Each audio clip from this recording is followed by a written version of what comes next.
Okay, so in this course, let's talk about actions. This is where it gets really, really good. Now, you remember that we talked about tags, we talked about custom fields, things like that. One thing that we want to do when someone purchases something from us is that we want to tag them with that specific purchase. Now, why do we want to do that? Well, we want to do that because one, we'd like to know that they actually purchased the item. You can go and search the contacts, but it's easier to search tags as well. And two, if we're able to tag them, we can make decisions based off of that. Maybe they bought two of a specific item. Maybe they bought one item that is about, say, wholesaling, and the other item that's about private labeling on Amazon.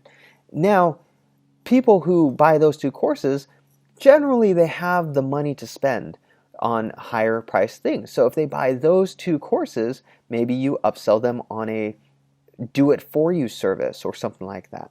The only way that we can do that is if we tag them, or if we run an action to tag them after they've bought something.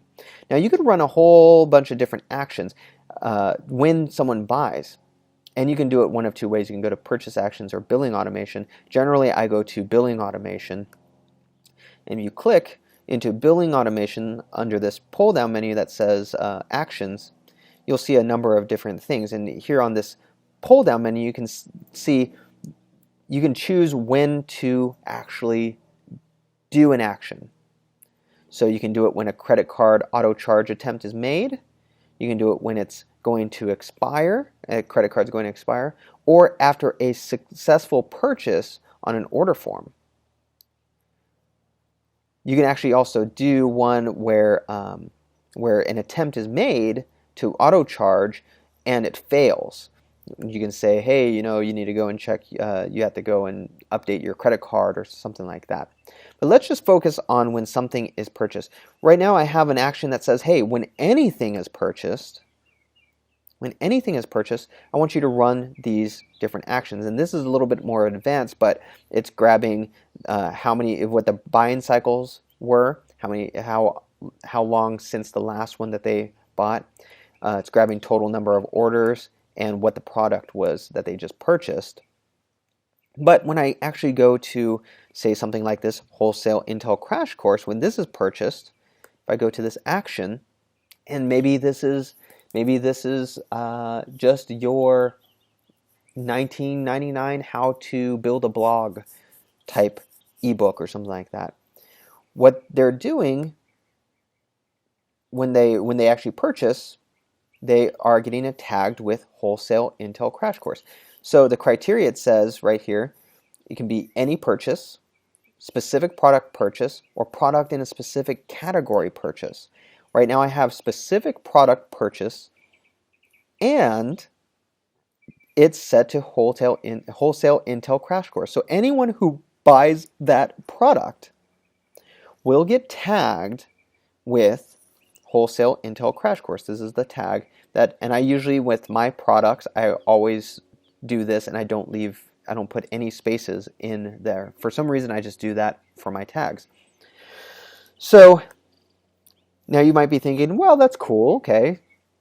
It's tagging them as purchased, that's great. Yeah, and I can run maybe one action against that or something like that.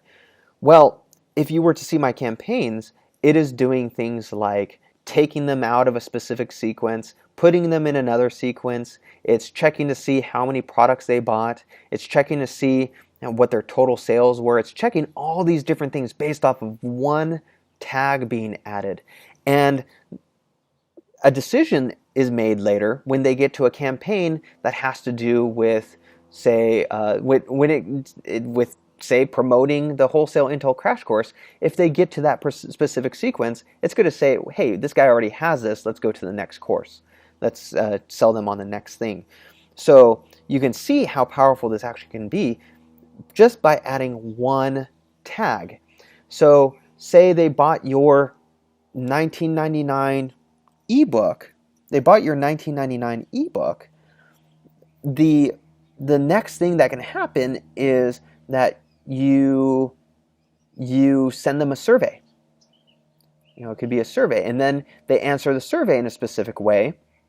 And if it's in a positive way, they get a special bonus. If it's in a negative way, you give them a call. Maybe it's something like that. You can do a ton of stuff just by adding a tag. Isn't that crazy? Oh, that's why I love Infusionsoft. And this actually paves the way to a lot of the stuff that we're going to be doing in the Campaign Builder. But you can just see some of the things that I have. I said when an auto charge fails and the invoice contains 4 of these specific products, on the third failure, do this action. When an auto charge is successful and the invoice contains these 4 products, do this action. When an auto charge fails, do this action, and so on and so forth. And even here, when a card of any type will expire in 15 days, do this action. Remind them, hey, you need to update your credit card. Pretty important. But you can see just how powerful this can be. This is where the money is. This is where we're going to start making the money. We're going to be moving into the campaign manager, and this is one way that we get people into our sequences and start making some decisions that make us a lot of money. I'll see you in the next course.